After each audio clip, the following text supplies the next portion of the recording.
Hello అండి అందరికీ. ఈరోజు నేను మష్రూమ్ పులావ్ ఇంట్లోనే రెస్టారెంట్ స్టైల్ వచ్చేలాగా ఎలా చేశానో చూపిస్తాను, చూసేయండి.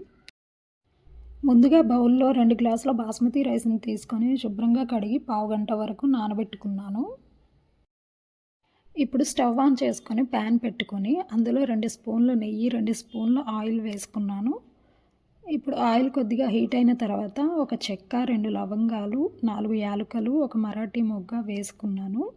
అలాగే బిర్యానీ ఆకు, కొద్దిగా షాజీరా వేసుకున్నాను.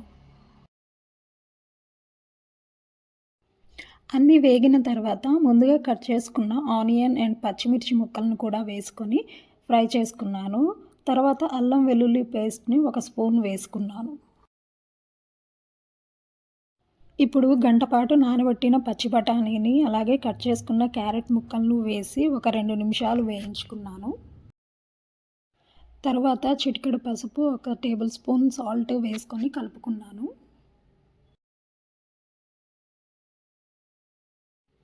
తర్వాత శుభ్రంగా కడిగి కట్ చేసుకున్న మష్రూమ్ ముక్కలను వేసుకొని మష్రూమ్‌లోని వాటర్ అయిపోయేంత వరకు ఉడికించుకున్నాను. అలా ఒక 5 నిమిషాల పాటు మూత పెట్టి ఉడికించుకోవాలి.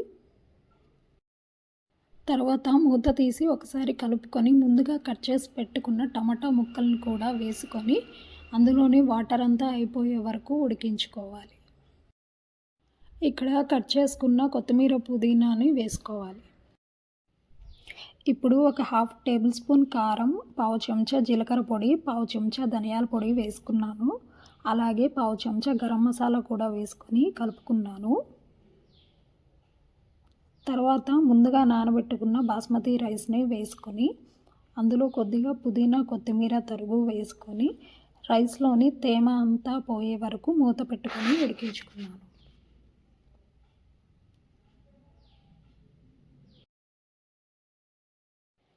రైస్‌లోని తేమ పోయిన తర్వాత ఒక గ్లాస్ బాస్మతి రైస్‌కు 1½ గ్లాస్ వాటర్ పోసుకొని మిగిలిన పుదీనా, కొత్తిమీర తరుగు కూడా వేసుకొని స్టవ్‌ను మీడియం ఫ్లేమ్‌లో ఉంచి మూత పెట్టుకున్నాను. ఇక్కడ ఒకసారి సాల్ట్ చెక్ చేసుకొని సరిపోకపోతే మరి కొంచెం వేసుకోవాలి. రైస్ ఉడికేంత వరకు రైతా ఎలా ప్రిపేర్ చేయాలో చూద్దాం. ముందుగా రైతా కోసం ఒక గిన్నెలో పెరుగు తీసుకోవాలి. అందులో కట్ చేసుకున్న ఆనియన్, పచ్చిమిర్చి, రుచికి సరిపడా సాల్ట్‌ని వేసుకోవాలి. అలాగే సన్నగా తరిగిన కొత్తిమీర, పుదీనాను కూడా వేసుకొని కొద్దిగా వాటర్ పోసుకొని మొత్తం కలిసేలా కలుపుకుంటే మనకి రైతా రెడీ అవుతుంది. ఇప్పుడు రైస్ మీద మూత తీసి రైస్ అడుగున అంటుకోకుండా చూసుకోవాలి. అలా పులావ్ ఉడికేంత వరకు చూసుకొని ఉడికిన తర్వాత స్టవ్ ఆఫ్ చేసుకోవాలి. ఉడికిన తర్వాత వెంటనే మూత తీయకూడదండి. ఒక 5 నిమిషాల తర్వాత తీయాలి. అంతేనండి, మన మష్రూమ్ పులావ్ రెడీ అవుతుంది. ఈ వీడియో మీకు నచ్చినట్లయితే లైక్ చేయండి, షేర్ చేయండి. అలాగే నా ఛానల్ని సబ్స్క్రైబ్ చేసుకోండి. Thank you for watching. Bye.